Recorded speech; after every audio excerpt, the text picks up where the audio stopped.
Great.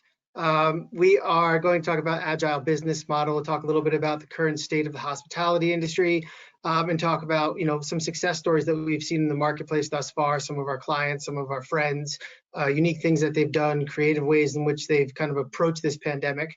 So a couple of things is that, yeah, we'll talk about the framework of business agility. We'll talk about what you need to know. We'll also talk and give examples about case studies and business cases like I had mentioned previously, and then we'll talk a little bit to how to apply that to your business. So the current state of the hospitality industry. Yeah, on the next slide. Yeah. Next slide, please. So Stephen, I'll take this. Yeah. Okay. So business, they say business as usual. We know business not usual at all. We're going to end this off on a high note, but there are certain things that obviously that a lot of you are all aware of. So 1 in 4 restaurants won't reopen after the coronavirus pandemic, and that was coming from Open Table, the CEO warns. We are seeing, obviously, in all over the country, we are seeing a lot of independent brands. The juice hasn't been worth the squeeze, and they've decided to shut operations. Ghost kitchens, that could be $1 trillion global market by 2030. Extreme uprise on that. It was pre-COVID, it was on the rise, and we're seeing that more and more as companies are pivoting. Technology is here to stay. It took a long time for the restaurant industry to embrace technology, but they finally have.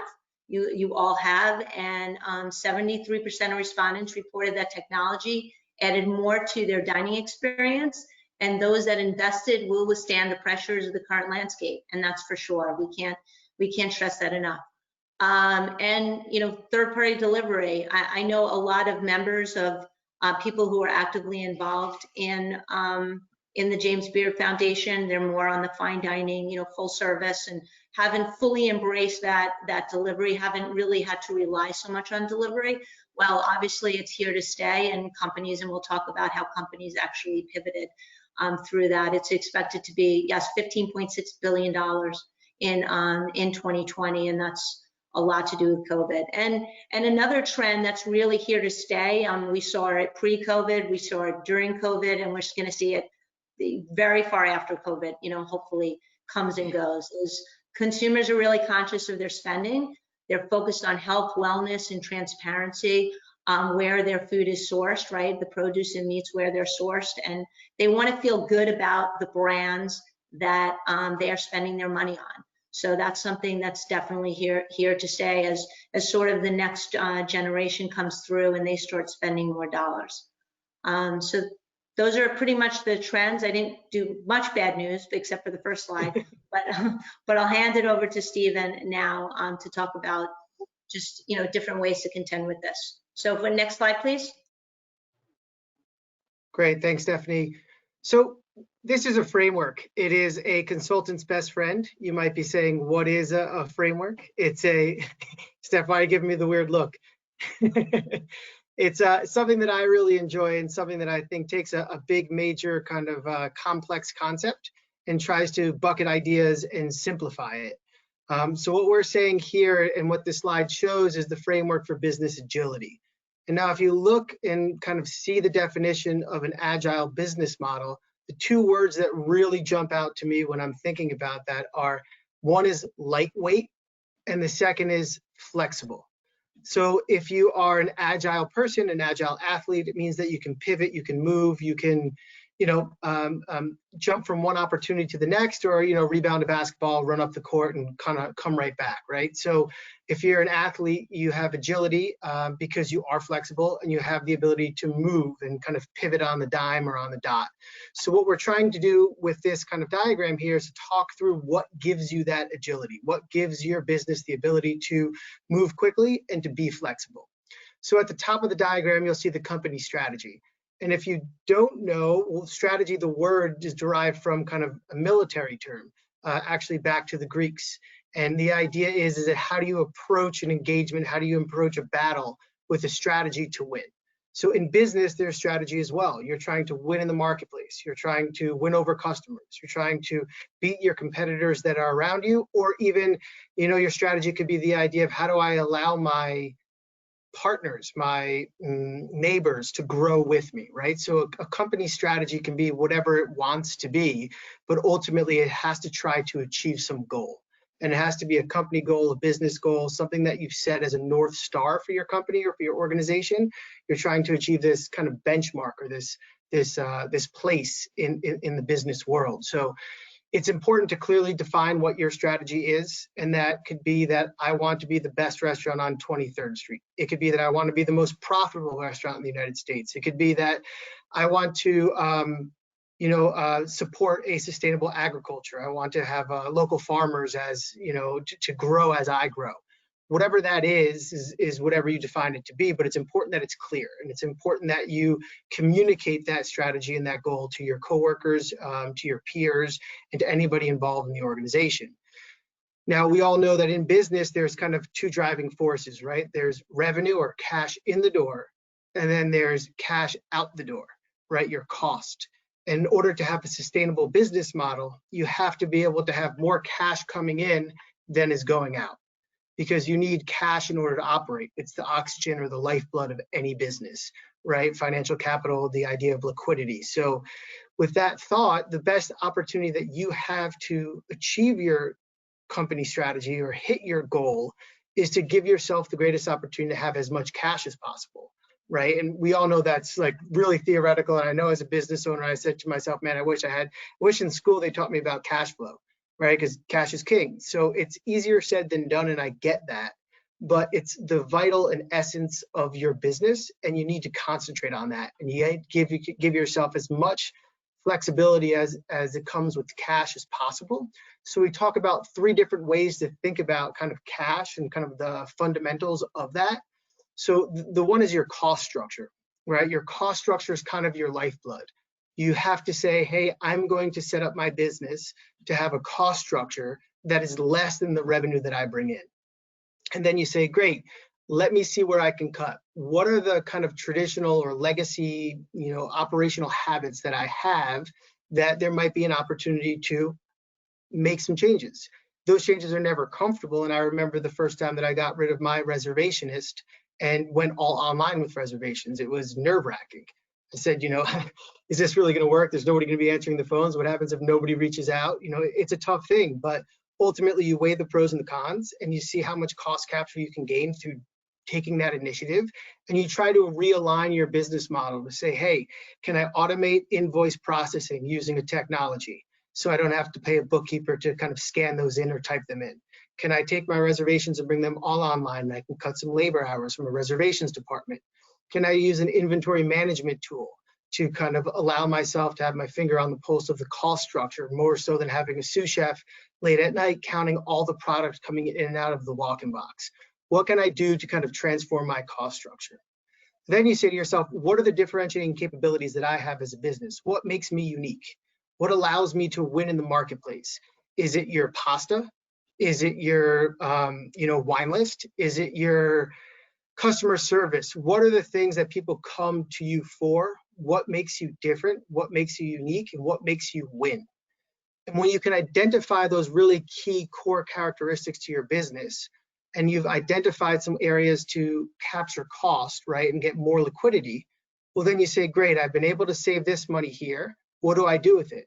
Well, let me take that money and let me energize, catalyze, and grow and exploit in many ways my differentiating capabilities. And we'll talk a little bit about that in this case study that we'll discuss and some of the business case scenarios that we've seen so far in the pandemic. But again, the only way for you to kind of be able to catalyze that growth is to identify those differentiating capabilities and have cash to actually put towards them to be able to really push your business forward.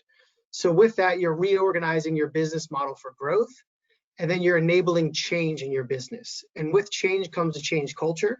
There's this idea about open book management, and it's not a bad approach to, have this open kind of, let's say, change culture. The idea that you empower your team to be able to make decisions. You also hold them accountable when they make wrong decisions, and you try to learn from those mistakes. But when you have your team invested in changing the business or winning the game, so to speak, ultimately you have better results. So when you can kind of save some cost, define your differentiating capabilities and put those cost savings or that capital towards them, you can then reorganize your business for growth and then drive that change culture that you're looking for by empowering your team to be able to be agile, flexible, and lightweight, being able to pivot and move when needed. So these are some buckets.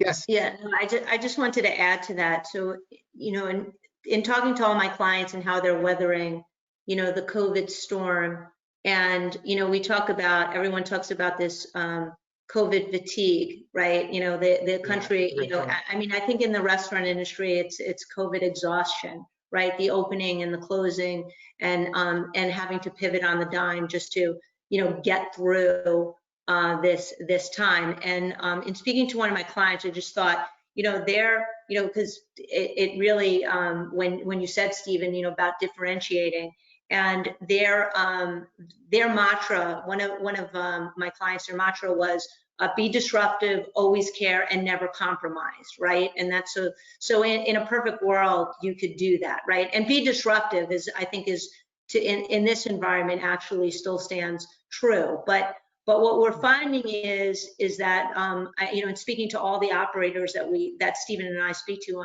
on a daily basis, right? Everyone's exhausted, and the motivation, to keep your people excited about your brand and to keep them motivated is really difficult. So one of my clients who pivoted, that was their mantra, that's their company's mantra. They formally adopted, though, during COVID, which I love, it's discipline takes over where motivation leaves off, right?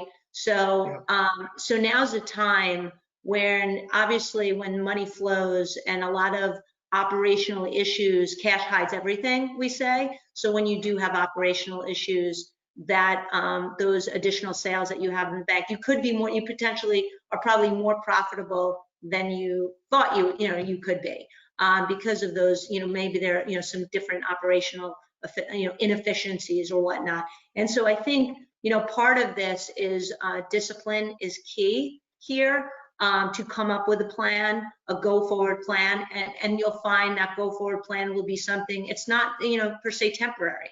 There might be some aspects of it that are temporary, but it could definitely, and we'll talk about in some of our case studies, we'll talk about how there really could be a long-term plan that's going to add value, overall longevity and value to your company. I always say, Stephen hears me says this all the time, a short-term pain for long-term gain. Yeah. And I think people need to understand, as they transform their business and they did try to find their differentiators and they reorganize, because this is a time for companies to sort of reset themselves. I'm working with a lot of companies that are like, this is a good time to look at our overall organization and let's reset and come out stronger on the other side. So that's just something, I thought it was the whole discipline takes over where motivation leaves off was really telling a new, a new mantra that I think a lot of you should be thinking about, because it is a drain. We understand it is a drain for ownership to keep their people motivated. Sorry about that, Stephen. I just wanted to add that. No, I think that was a great point. We discussed that earlier today. And if you read any sort of innovation journal or anything about design thinking or anything about kind of these creative structures and processes that people have in organizations or in school or scholastics, discipline is always one of those key elements, right? So in any sort of growth or any sort of transition or transformation, there needs to be some sort of guidelines and there needs to be some discipline there as well. And like Stephanie said, you might have been making more cash per se using third party than you had anticipated, but that doesn't mean that you should necessarily spend more cash, right? You have to be disciplined in your approach and be disciplined with kind of how you're approaching these concerns or these issues in the marketplace and how you're trying to solve for them. So I agree, Steph. Yeah, I mean, it's discipline and structure is vitally important as well. So we talked a little bit about that transformation of cost structure. So if we go to the next slide, we just want to talk a little bit about that a little bit more in detail. I think you're on mute, Steph. Sorry, my dogs were barking. So know what you know and know what you don't know, right? I always say no. It's more importantly, know what you don't know and know who to ask, right? And so when Stephen talks about, we talk about inefficiencies now more than ever. It's important to understand your numbers, right? So understand those fixed costs or control what you could control, because there's a lot in this environment that you can't control, right? And we talk about the, you know, the different key metrics, and I always say there's probably 5 items on your P&L that if you could control that, you're definitely going to make money, right? And so we know, obviously, sales, there's some aspects of, you know, driving revenue that you definitely have some control over, and then there's some aspects of it that obviously you don't. But you know, finding ways to drive revenue, and we'll talk about that, like we said, later. But on the cost side, right? So understanding your costs, right? So your prime costs, whether it be your labor costs, and understanding those, and we talk about technology, right? So understanding them on a real-time basis, you know, waiting for P&Ls. Those days are gone. They were gone before the pandemic even occurred. You know, if you have to wait for your bookkeeper or accountant to give you a P&L, you are not running an efficient business. I'll tell you that right now. An effective, efficient business, because this information you need real time. You need to know your food costs on a daily, weekly basis. You need to know your labor costs on a daily basis. You know, your labor hours, and you know how you're scheduling. Because if you're waiting for information, a P&L, well, that's old and it's stale. It's 5 weeks old. So if you have an issue, you know, and if you're lucky, if it's 5 weeks old, it's really dependent upon how quickly you get that information. So if you have an issue in week 1, you're still going to have that same issue on a go-forward basis, right? So it's again understanding that your beverage, you know, understanding. You know, I always say supplies, right? And people always like, you know, I need my supplies. I'm like, yeah, but the timing of your supplies, leaving cash on the shelf, over ordering, having your people doing as if. I always think you know, they're ordering the same amount every single week, right? Whether you need it or not, they just know to order it every week. So those are the things that, again, cash on the shelf. Oh, I'm sorry, I'm echoing. Stephen, can you mute? Because I'm echoing. You know, cash on the shelf that, well, cash is no longer king, that you need to be aware of. And then, you know, understanding your key performance indicators and your key risk indicators. And again, you know, what is vulnerable to your organization, and how to prohibit that, you know, how to alleviate some of that risk, as well as, you know, performance, you know, what's driving your business, you know, from a sales, you know, is it really doing a better job training your people to get that average check up, you know, where you have the control. And I think that's part of, you know, there's so much that people are feeling vulnerable about at this point, and have that lack of control. So the areas that you do, which is your food costs, your labor costs, your supplies, you know, your repairs and maintenance. I always say, you know, people like repairs and maintenance, and people know, you know, taking care of your house, right? I always say, be proactive, take care of your house. So those surprises don't come up. You know, you have a fryer that breaks because people don't do a proper cleaning process at the end of a shift, things of that nature.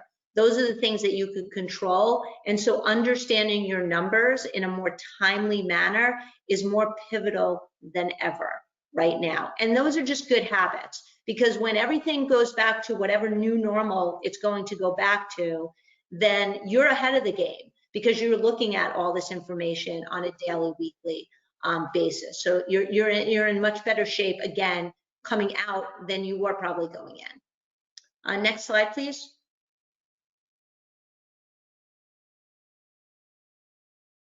So Stephen, you want to take over on some case studies? Yeah, and just a point to add to the last dialogue, and Stephanie's going to say temper down, but there's this thought that we have here, and it's called scenario modeling. And Stephanie and I actually just finished an exercise for a client, and what that actually means is it says, hey, my business ran like this in 2019. Meaning it made X amount of dollars profit off of a certain amount of revenue, and my cost of goods sold, or my controllable costs and variable costs, were, you know, 17%, 15%, 10%. What scenario modeling is it's this idea and this practice of taking those percentages and taking that revenue and seeing how that'll affect the money that you make. So the idea is that, yeah, you might be able to do a 17% cost of goods sold on the, let's say, wine category, but what happens if it was 30%? Or what happens if it was 10%? How does that affect your business? So when you can start to understand the cost of your business, those variable and fixed costs, and then also try to kind of pan out what would happen if, right? These what if scenarios. You can have a little bit of an understanding on what your capabilities are, where your pain points might be, where the, where if something were to happen, where you would really, trip and fall per se, or where you might actually see some opportunity. So once you have a grasp on those numbers, which is like Stephanie said, it's key. I mean, there's no ifs, ands, or buts about it. But if you can really master them, or somebody on your team can do that with you, well, then ultimately there's even more opportunity when you start to pan out these different scenarios and try to plan for what might happen, right? So that's another upside opportunity. So this slide here, we're talking about case studies and talking about things that we've seen in the market and people that have really excelled at this time. And there's a lot of cases actually, and a lot of really great things that we've seen. One thing that sticks out to me, I'm a New York guy. I live in New York. What Missy Robbins has done over at Missy, and with how she's kind of launched her grocery program and her pasta program, I think is a really great idea and a really awesome example of that kind of agile framework. She's known as being, a great pasta cook, a great pasta chef. She's known for her pastas. We all know that the cost of goods sold on those are minimal at most. And she also is known for sourcing great ingredients. So I think a lot of you probably already know or have seen, and if you haven't, I'd encourage you to check it out. But she launched a grocery and pasta, business out of her restaurants. And what she was able to do is that she kind of delivers this stuff in a delivery platform that she has. She actually delivers them herself, up to Westchester County, Fairfield County, Long Island. She was doing it to the Hamptons. And what she's able to do is she buys bigger bulk of vegetables and other kind of specialty items. With that economy of scale, gets a better price. And then with that, pretty much takes her differentiating capabilities, things that she's known for and things that she's great for, and really drives that to the marketplace and created an entirely new revenue stream for her business. It's given her lifeblood in many ways. And it has also enhanced her brand, and it's been kind of aligned with her brand and really pushed forward in that. So, she has a great Instagram following, but I think most importantly is it was a really unique way for her to pivot, not risk so much in that pivot because it's within her core competency, and also really be able to exploit what she's good at and kind of really capitalize on her differentiating capabilities. So that was something that I've seen in New York recently and, over this process that I thought was, really unique and just gets better and better, I think, week after week. Stephanie, you have a couple clients that have done some really interesting things as well, right?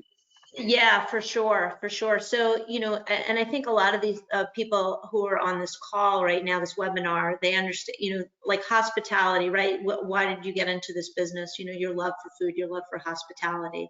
And I had one client that it was all about, touching the customer, right? People came, it wasn't, the food is great. The food is great, the beverage program is great, and people like to congregate there. And whether it's a family going out, on a Friday after soccer practice, or it's young professionals who are going there for happy hour and eating their dumplings.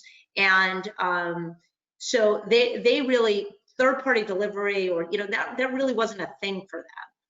Because it was really the experience. That's what people drove their customer. That's what their differentiator was. They really appeal to a wide range of people, whether it be older, there was no specific demographic. And it was like, they felt like losing that touch and feel with their customers was really going to hurt them. So what they did was they said, all right, we have to pivot. We're closed. We have limited capacity. We're forced to shut down here, and we're not going to have that touch. And people were also hesitant about going out to begin with.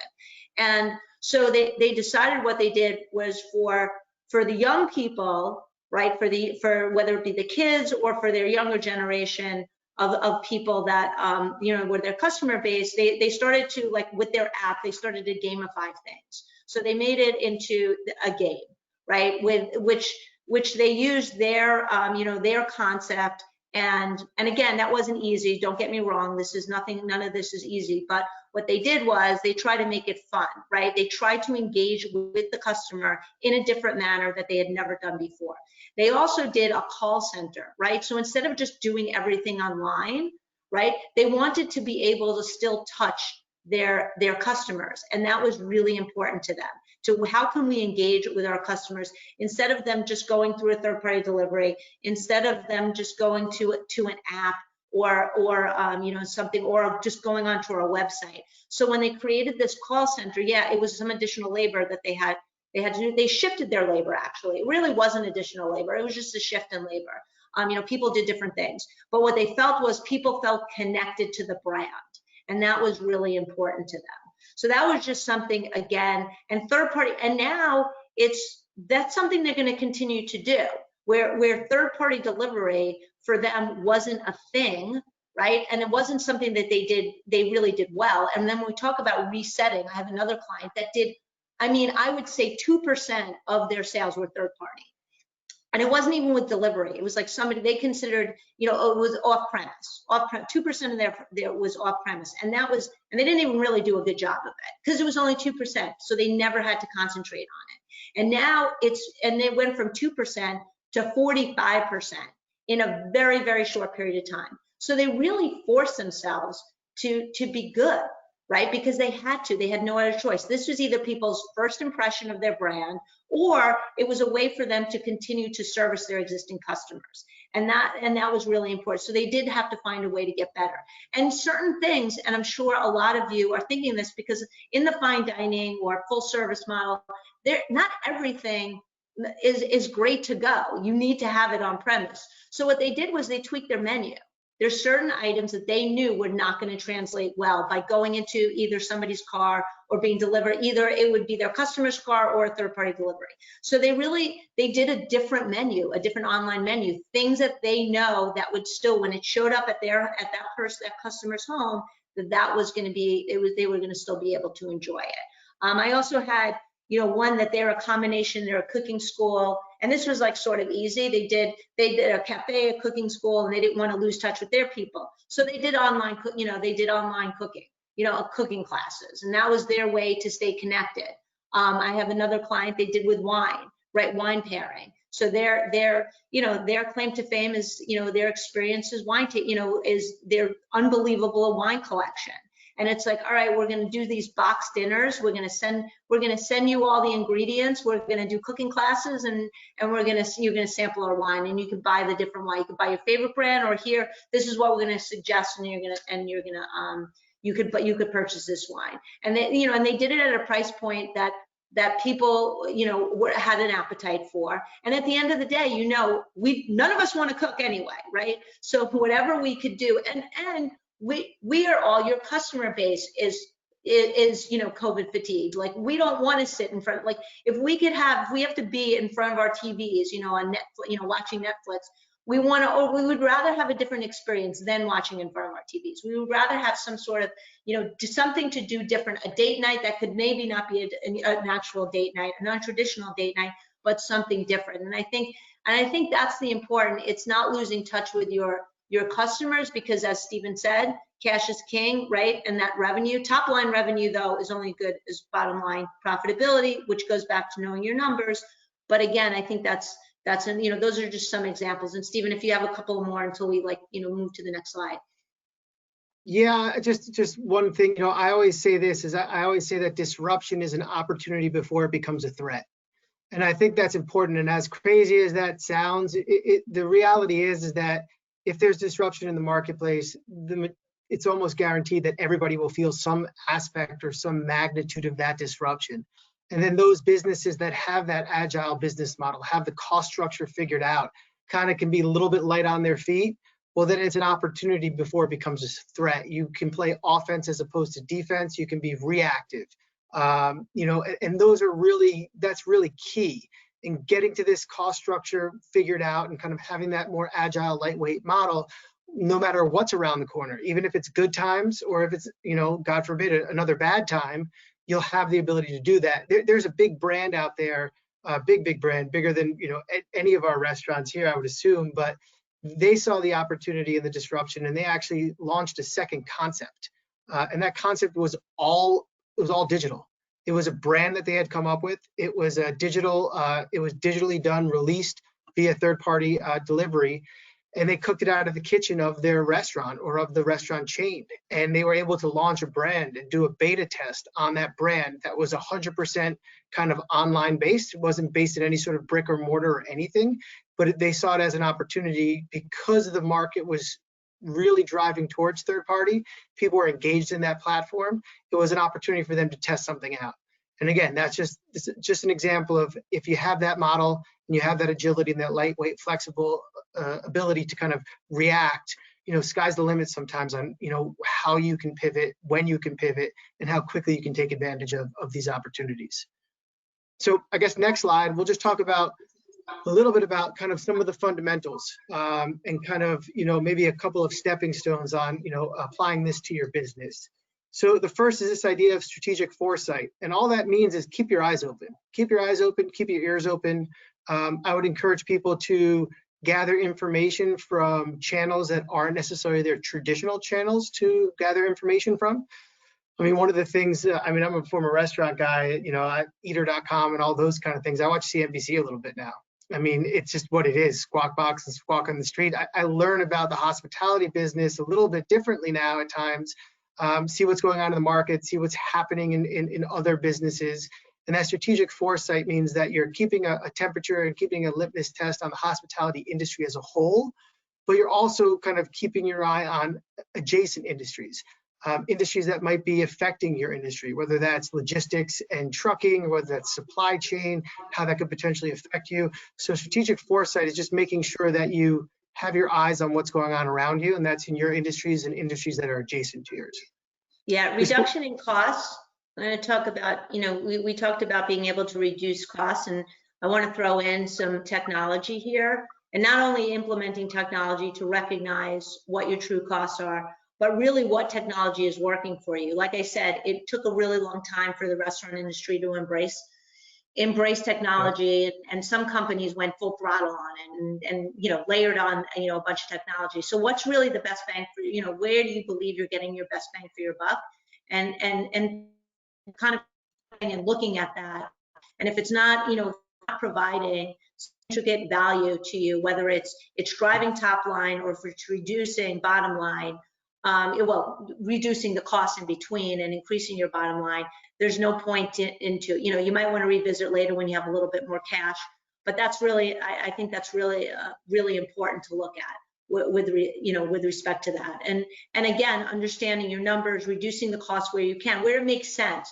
Sometimes people like cut costs, and then they realize that they're really, whether it be, they're cutting costs on the food side, so they're marring, they wind up marring the quality of the food. We don't want to go there. We want to, if you're cutting costs, you're cutting costs where it makes sense to cut costs. And I know desperate times, desperate measures, but at the end of the day, you have to, what differentiates you, what's your value to the public, and you want to make sure that you're maintaining that value throughout, even though you are reducing costs. Steve, you want to take the next? Stephanie, yeah, but just something to pick up on that technology thought, don't want to talk about specific names, but something like 7 Rooms, right, or Wisely, or some of these really kind of forward-thinking technology platforms that are just really extraordinary. And the advantage of them, as I see them, as I play in the technology space often, is it's a single solution and a one-stop shop for a lot of different aspects of your business operations. And whether you're taking reservations, whether you're doing marketing campaigns, whether you're taking data from your POS system, what that does is it gives you a single source of truth, and it gives you a one-stop shop and a point solution, so to speak, for multiple aspects of your business operations. And ultimately, that in the long term cuts costs as well if you pick the right solution. You don't have to export an Excel file from one program and upload it into another program. You don't need to print out a report and then type it into your marketing campaign. So sometimes when you have those forward-thinking technologies and one that can do a couple of things for you really well, it's ultimately a value add because it kind of automates the process in some ways. Right, and so, to dovetailing off process, so reorganize for growth, right? So looking at your current processes, right? Your current processes and procedures, how could you streamline operationally, right? You might have less people, less people allowed in the kitchen, you're finding ways to do things. So how can you, and again, take these models and, obviously you're in a time where you have less people because maybe there's less revenue, or you're doing social distancing and you can't have as many people in your kitchen as you normally have, but, or front of the house. But, finding ways, learning from that, right? So learning from that and finding ways, again, when things get back to normal, because you'll be that much more profitable. But looking at processes and systems to unlock the potential is super important. Looking at, for some of you that were in growth mode, 2019 was an excellent year for a lot of restaurant groups, and a lot of people had plans for growth, and so rethinking that growth model as well, right? The real estate that you're looking to, maybe some smaller spaces, right? Because, maybe you're thinking of the ghost kitchen, or leveraging off of that, or maybe you have one that, a bigger unit that could you could use almost as a commissary, right? So a reduction in labor, more efficient cost basis, and then as you grow, enabling you to maybe do a smaller space on down the line. So, thinking proactively what you could do now, again, short-term pain for long-term gain, but what strategies you could do now that you're going to be stronger on the way out. Yep. And then, we talk about differentiating capabilities, and I think we gave a lot of examples, just some business case studies, things that we've seen, but, capturing market share is a lot easier when you already have a niche in the market. So think about your business, think about what makes you different, why people continue to come back to your business, why people kind of go out of their way, what they cheer about, what they're excited about. And, whether it's that hospitality component, like Stephanie spoke of with that gamification of their app, and hitting a certain demographic of that young, let's say young professional, young adult, or teenager per se, that is a differentiating capability. It's not necessarily the fact that you can pick up 3 striped bass, 2 tunas, and 3 ribeyes on a Saturday night and put them out in perfect temp. Yeah, it's a differentiating capability, but we're talking about maybe bigger, broader business style differentiating capability. So having an understanding of what you're great at, what makes you different, and like I said, Missy Robbins did it perfectly. I think she's done a really great job with that. So, that's always going to be a quicker win than trying to establish yourself in the market as something different. So, try to have that internal reflection at this time and try to see what really makes you different, and let's see how you can exploit that and kind of push it forward. And then the last is, any strategy is not necessarily you put it in play and say, okay, cool, I'm done with that. Right? So it's the term, like I said, it's a plan for military operations and movements during a war or battle. The art of planning and directing overall military operations and movements in battle or war. I mean, that is the definition of strategy. So we all know that, not to dwell on the war aspect, but, things change, right? Different things happen. So your strategy is ever evolving. It's a process that you have a strategic plan, you put it into play, but then you have to monitor it and you have to recalibrate it as needed. You have to say, this is my strategy, throw it out there, give it a couple weeks, couple days, have some metrics that you've planned to say, hey, this is how I know that this is a good strategy, or it's winning, or if it's losing. And if it's losing, these are what my intended ideas would be to change it. If it's winning, here's the ways that I can sustain that. So deploying a strategy and having this kind of vision is one aspect of it, but actually managing it and calibrating it and measuring it with its deployment is really what's going to give you that long-term success. And now with an agile business model, you can pivot as needed because you're flexible and you're lightweight, and you can adjust and calibrate your strategy as needed to move forward and continue to win. Yeah, and it's not an all-in, an all or nothing. Like if you have a couple of locations, and you want to test something, do it like the big guys do it, right? They test, whatever strategy that is, they test it. You test it in one location. I'm working with a brand right now that's what we're doing. We're actually implementing some technology, but we're walking before we run, right? We don't want to disrupt the whole entire organization. So we're trying it at one location. We're trying a technology and AP automation system at one, and then we'll move it. And we're actually trying it. We're not using it full throttle. We're getting everybody excited about it, right? Till they could do we just want AP automation, but then we're going to start using their inventory controls, their inventory modules associated with that AP automation. But again, walk before you run. Everybody is, on edge to begin with. Everybody doesn't want more on their plate. We're trying to work smarter, not harder here. We're trying to give people the opportunity to streamline things, to make their lives easier, through this time. And again, when we come out the other side, it's just stuff that we're going to do anyway, and make and just make that new process more valuable. It's going to become that much more valuable as we, come out the other side. I think next slide. I think we might be. Next slide. Yeah. So it's really just, I know that people brought in questions.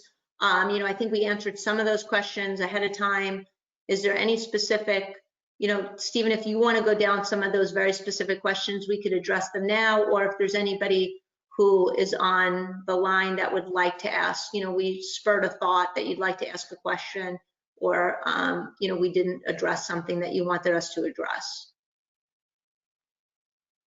I'll jump in here. This is Megan. I'm not seeing any questions that you can answer right now in the chat, but so maybe do you want to cover a few that were sent in prior? Because it looks like we have about 10-15 minutes left.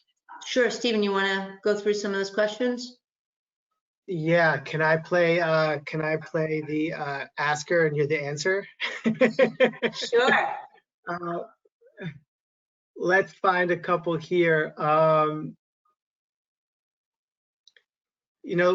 guess one of the questions was, what food service business presents the most growth opportunity? And I'm not sure if we can really answer that question. I think that, there are certain emerging markets. I mean, Steph, you do emerging brands. Have you seen some trends in the industry that you think? It's interesting because, on the fast, let's talk about fast casual. And, I know fast casual has been, pretty popular for some time now. QSR remained, pretty, for the most part, was pretty unscathed, or like unscathed in comparison to the rest of the segments in the hospitality space. And that's because just the nature of their business. They had, it's QSR, it's quick serve, right? So they were already set up for everything that you guys are looking to do. They were already positioned for that. And they also drive-thrus. I mean, and you saw, like, I don't know if you saw recently, Shake Shack, fast casual brand, next 8 stores that they're opening, he's creating drives. They want to create drive-thrus. So that's something that, we're seeing. QSR, again, I'm seeing a lot of activity, not something the QSR that James Beard, the typical James Beard member is very in tune with. Fast casual that does a lot of delivery. Fast casual is, again, here to stay. But, we're seeing trends in healthier fast casual concepts for sure. We're seeing that. Things that, some culinary, whether it be Mediterranean, or it could be Asian, but it's not the panda, like the dumplings or things of that nature, things that are more, the quality is better. So yeah, we're seeing that, definitely a lot. Obviously the burger and the pizza, those are pretty much saturated, those markets, but a big uptick on the Mediterranean side, and just fast casual overall continues to grow. They're being very opportunistic. It's, unfortunately, there's going to be a lot of second generation space. I would say there's going to be a lot of activity. I'm already seeing the start of that activity right now with some of my clients that are being very opportunistic and doing some acquisitions right now because they're seeing the space, or they're just seeing some operators that have been in it for a really long time, and they're sort of done. This was their tipping point. So they're looking to sell. So that's what I'm seeing there. I don't know, Stephen, if you're seeing anything else. No, I think that's great, Stephanie. I think that kind of hits a lot of those trends that we're seeing in the market. I'm going to pick up on, there's 2 questions here. One of them says, what is your advice for making projections in such an uncertain time? And then the next is how to forecast during a pandemic, and what are realistic goals that restaurants can set going forward into 2021? Yeah, I'm going to take the first part of it, doing projections. Okay. Throw 2020 out the door. You can't project. Obviously, we're almost at the end of 2020. It's nearly impossible. Specifically now, we're seeing in certain markets where there's shutdowns again, and you guys are required to pivot. And so, again, I think it's nearly impossible. What we've been doing, because I've been doing a lot of modeling with clients and we've been doing cash flows, is really taking 2019 as our starting benchmark, right, and adjusting for that. Again, that it's something you got to be really nimble, because things, if this goes longer than we all hope for, then first quarter is going to look very different than 2019's first quarter. So we're discounting, we're definitely discounting, and it's depending upon the brand. I have some clients, they own brands, they own more than one brand, and one is really flourishing and the other is really suffering. So we're taking haircuts on the brand that's doing not so great, and then we're bumping it up a little bit for the brand that is doing that's a little bit more, I would say, is anything COVID friendly? No, but is able to operate better in this COVID environment. So I think you have to be realistic. Look, I always say I'd rather beat my projections than not meet them.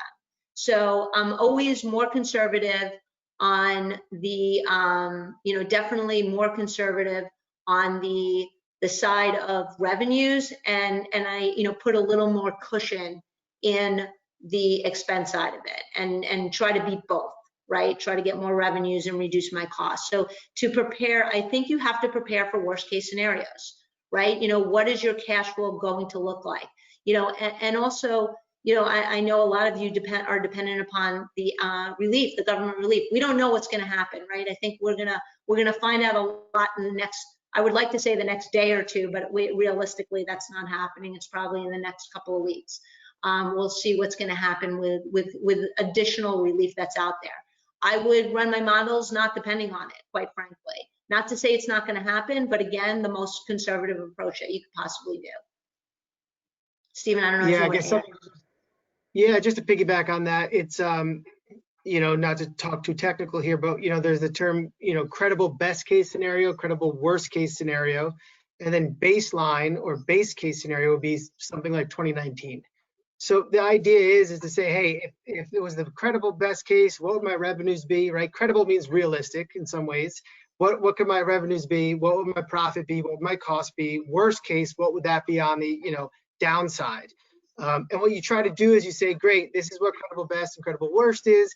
Then you say, hey, let's say I got aggressive with my wine program or beverage program and I was able to get a 12% cost of goods sold, or 15% cost of goods sold. If that were the case, where would I land now, right? What levers do I need to turn in order to be able to mitigate some of the risk of that kind of credible best or credible worst? And then with that kind of modeling exercise, you might not ever be prepared for everything, but at least you'll be maybe better prepared. And if you aren't even better prepared, well, now kind of like say, hey, if something happens that I could never imagine happen, like this was for many people, at least you're now intuitive and you're dialed into your business and you kind of know what moves what, and when you turn this happens. So yeah, try to plan any sort of scenarios you think are credible. My assumption would be probably 5 if I had the time. Best case, worst case, 2 in between, and then baseline to kind of see where you are and what really would affect you. I guess the last question, or maybe second to last question, Stephanie, somebody here wrote, do you believe that the traditional restaurant model will exist in the future? Yeah, absolutely. I don't think fine dining is going away. It's too important, for sure. Will there maybe less tables? Yes. So in that respect, will people be at least hypersensitive in the next couple of years? I do, I'm not going to sugarcoat it. I do think that traditional fine dining, is going to be the hardest to come back. And it's because, just the nature of their model, and they've gotten beaten up the most, for sure. But people love the experiences, right? People love to go out to dinner. Nobody likes to cook. And people also get sick of, that typical fast casual. It's they want something, for that special occasion, or just, not even a special occasion, just, a Saturday night date. They want the experience. They want to be able to go out and sit in a restaurant and have drinks for a couple of hours, because that is their night out.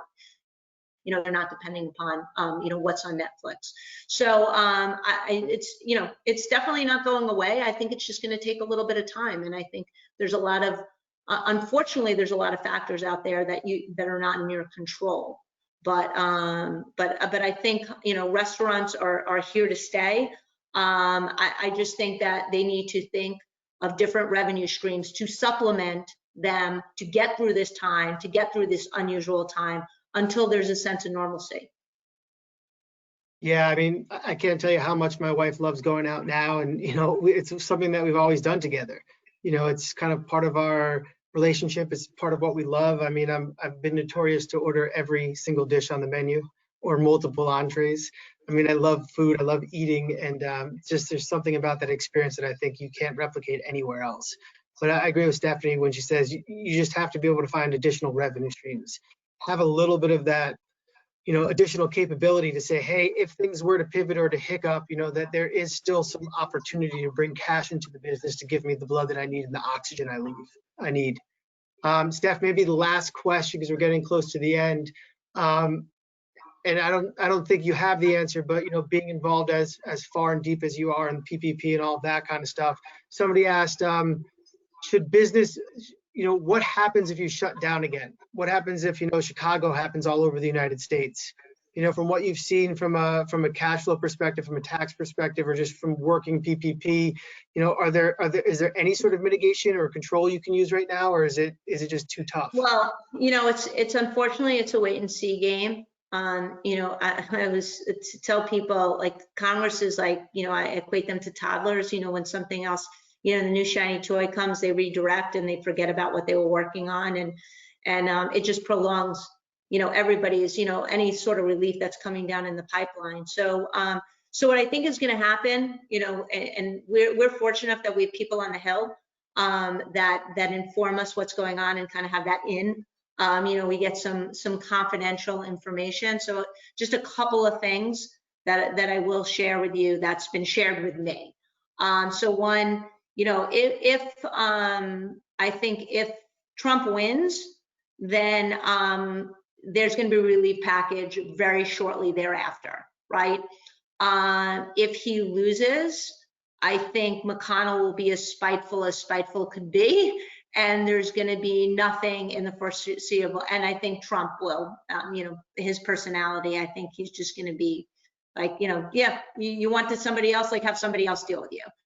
If you chose somebody else. So I think nothing is going to happen until January on the relief efforts. I think also if, again, if they flip the Senate, right? So if the Dems flip the Senate, there'll be some sort of relief package, come sometime in January. So I think, there's been a lot of talk about the taxability of, because unfortunately companies could show a loss, but then can have, because the expenses are not deductible and timing of when you get loan forgiveness, that you could have actually wind up in a tax position to have taxable income, as crazy as that might sound. So that's something that's being negotiated. It had bipartisan agreement that was not the intent of Congress.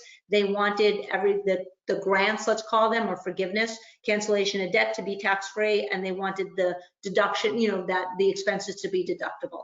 So that is something that's being currently negotiated. I saw that as part of a confidential, so obviously don't trust me with a secret because I'm telling everybody something that's confidential, but that's definitely part of the negotiation in the talks right now. It was the Secretary of the Treasury and as well as the IRS that deemed it to be not deductible, those expenses. So I think there's going to be some stuff that's in the pipeline. It's just a matter of, unfortunately, it's a waiting game. It's a matter of timing, and it's, continue to talk to your landlords.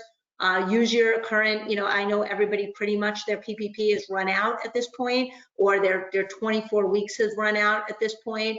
The EIDL loans, some people got, that sort of relief. Use that wisely to, stay afloat. And unfortunately, it's just a waiting game. I can't really, provide much more. I wish I had, better news, but I do think there's, they understand, even though they're not acting as if they understand. I've been on so many calls, and they, people understand. I said from the very, very beginning, before PPP ever came out, that, and I was quoted, I think this is when I was quoted in Forbes, that magazine, when the bank industry, in 2008, the bank industry was too big to fail, right? When they said it was too big to fail and they had to provide the relief. Well, the small businesses overall are too big to fail. The country cannot withstand a failure of small businesses. And Obviously, in the hospitality sector, the vast majority of the businesses are deemed to be small businesses. So they are aware that that you guys are a lifeline to small business and too big as in totality to fail. And so hopefully that message gets through them sooner than later. But we all love to eat, so we're still coming. Oh, I think we should end on that, on a positive note. Thank you so much for answering all those questions. And thank you, Stephen and Stephanie, for that amazing presentation. We really, really appreciate it. And like I said earlier, this will be recorded and it will be on jamesbeard.org as well as openforgood.com. So it'll be up probably tomorrow. So if anyone missed anything or wants to share it, feel free. But we really appreciate it. Do you have any closing remarks other than that ending on a positive note? Yeah, just stay strong. Stay strong. And you're loved, you're needed, you're wanted, and just stay strong. And we wish you all the best of luck. And if anybody has any specific questions that we didn't answer, our contact information, the James Beard team has it. It was up there. Feel free to reach out. We're here to help. Yeah, and feel free to send any questions to impact@jamesbeard.org and we can forward them along. Great. Enjoy the rest of your day. Thank you. Thanks everyone for tuning in. Bye.